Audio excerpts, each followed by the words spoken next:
我男朋友每次入廁所至少半個鐘，有時甚至1個鐘。佢到底喺入邊做緊咩呢？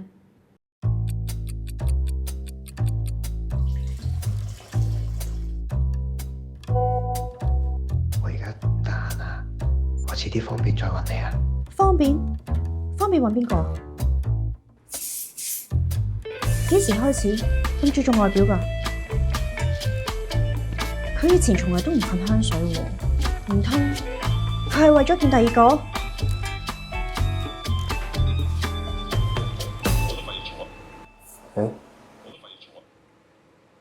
收唔到啊！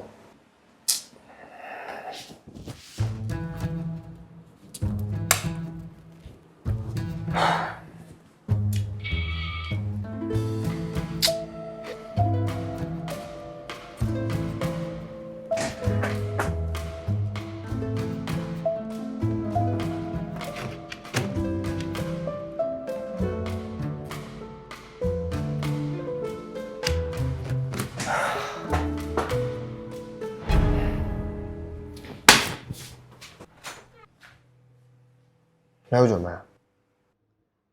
我冇個 WiFi 壞壞地，我整佢。咪話啫，女人唔好掂啲電器咯，容易整壞㗎。咁即係你而家話我整壞㗎啦？咁之前風筒啊、電視機啊、雪櫃、PS， 你喺廁所入邊咁耐做咩啊？哦，你就係因為覺得我去廁所去得太耐，所以就整壞啲嘢逼我出嚟。我係問你啊，你喺廁所入邊咁耐做咩啊？屙屎咯。屙屎？屙屎冇沖廁聲嘅。就因為我未屙到嚿屎，個 WiFi 已經壞咗。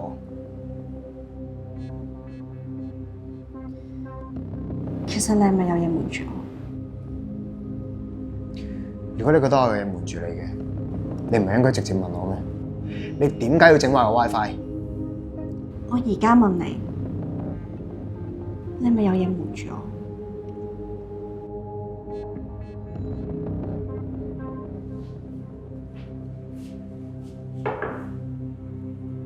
喺你眼入面，呢個只係一個廁所，但喺我心入面，佢係我唯一可以做返自己嘅空間。